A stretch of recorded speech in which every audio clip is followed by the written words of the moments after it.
चलिए आज एक मूवी प्लॉट डिस्कस करते हैं। एक काली रात थी, आप सब आराम से सो रहे थे। अचानक से एक पंजेंट स्मेल आती है। धीरे धीरे सब खांसने लगते हैं। कुछ खास कर कोलैप्स कर रहे हैं और कुछ की तो डेथ हो जा रही है। जब उन्हें डॉक्टर्स के पास ले जाया गया तो उनके पास भी इसका कोई इलाज नहीं। और ये सिर्फ आपके घर या मोहल्ले का नहीं, पूरी सिटी की हालत है। स्कैरी है ना? स्कैरियस्ट पार्ट इज कि ये स्टोरी नहीं, ये एक रियल लाइफ इवेंट है। ये थी भोपाल गैस ट्रेजेडी, जो आज हम इस वीडियो में डिस्कस करेंगे। क्या हुआ था उस रात को, उस MIC गैस के बारे में? क्या भोपाल आज भी टॉक्सिक है और कितना वर्स है ये दैन द शर्नोबिल इवेंट? ये और इन सारी बातों और इन सारे सवालों के जवाब के लिए आपको इस वीडियो को अंत तक देखना होगा। So let's get started. इस इंसिडेंट की शुरुआत हुई एक ड्रिपिंग येलोइश गैस लीक से, which concluded to be one of the worst industrial disasters जो पूरी दुनिया ने देखा हो। ये हुआ because of an alleged carelessness, आपकी हमारी प्यारी एक कप चाय ब्रेक से। इस गैस को स्टोर किया जाता था अंडरग्राउंड टैंक्स में विथ प्रेशराइज्ड नाइट्रोजन।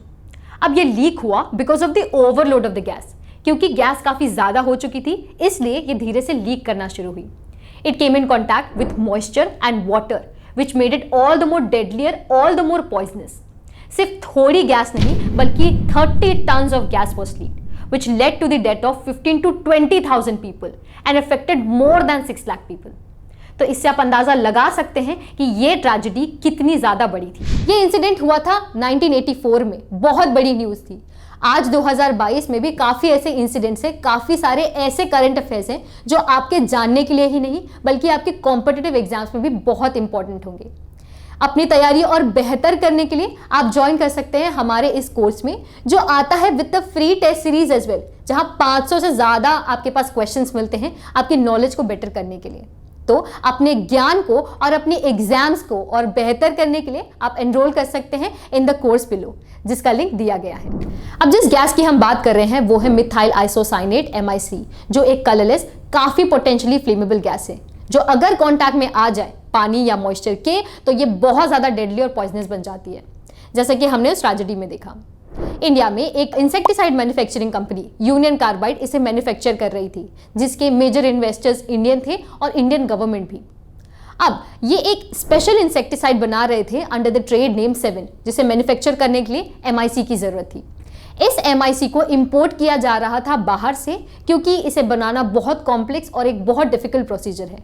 बट क्योंकि कंपनी लॉसेस सफर करने लगी, इसे इंपोर्ट नहीं बल्कि इंडिया में ही मैन्युफैक्चर करना शुरू किया, जो कि एक्चुअली रूट कॉज था, क्योंकि इस डिफिकल्ट प्रोसीजर को और इस कॉम्प्लेक्स प्रोसीजर को डेफिनेटली हमने अच्छे से फॉलो नहीं किया। उस ट्रैजिक नाइट के दिन जब 30 से 40 टन ऑफ गैस लीक हुई थी, हजारों की संख्या में लोगों ने अपनी लाइफ्स गंवाई, काफी आज तक सफर कर रहे हैं।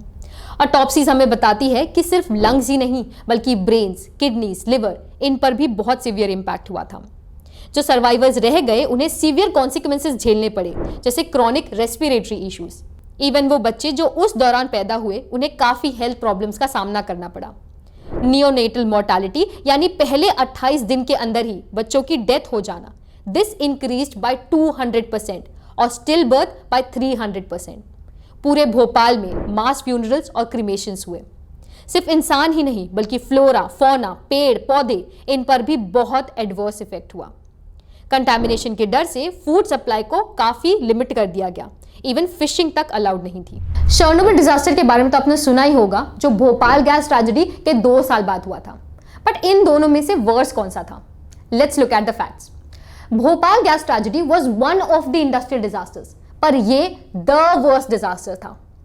यहां एक गैस लीक की वजह से ये इवेंट हुआ, बट ये एक न्यूक्लियर एक्सीडेंट था।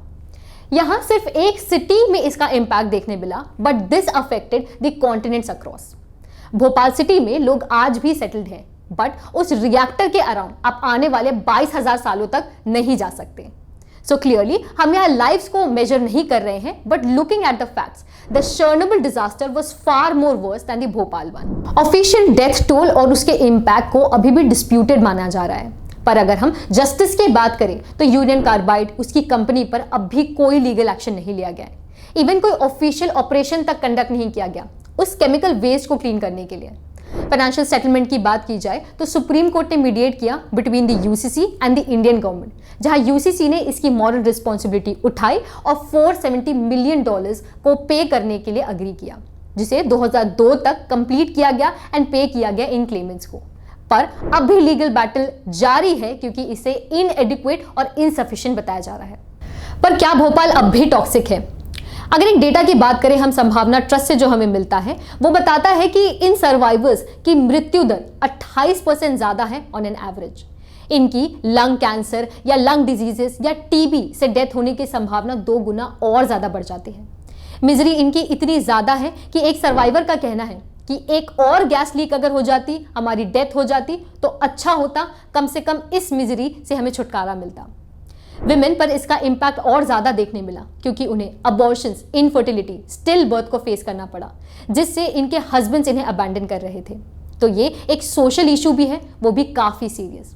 इसका इंपैक्ट सिर्फ सेकंड नहीं बल्कि थर्ड जनरेशन में भी देखने मिलता है, जिन पर intellectual disability, cerebral palsy, autism जैसी चीजों को हमने देखने मिला। वहीं ग्राउंड वाटर जो उस साइट के अराउंड हमें मिलता है वो काफी टॉक्सिक पाया गया है, जो पॉइजन कर रहा है आसपास वाले रेसिडेंट्स के पानी को।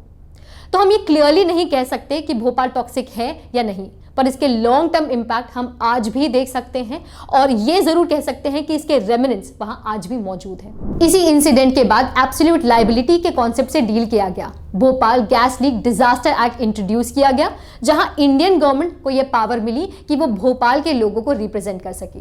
पर आपकी इस बारे में क्या राय है? क्या हमें ये लीगल बैटल फाइट करनी चाहिए या फिर इस बात पर फोकस करें कि ये आगे कभी ना हो? क्योंकि इस इंसिडेंट के 1 साल बाद हुआ ओलियम गैस लीक दिल्ली में और पूरी दुनिया ने उसके 1 साल बाद देखा Chernobyl disaster act. Let me know in the comment section below. Also, if you're interested in current affairs, you can check out our course here. And before you turn this off, don't forget to like and subscribe to our channel. Till then, keep learning and I shall see you in the next one.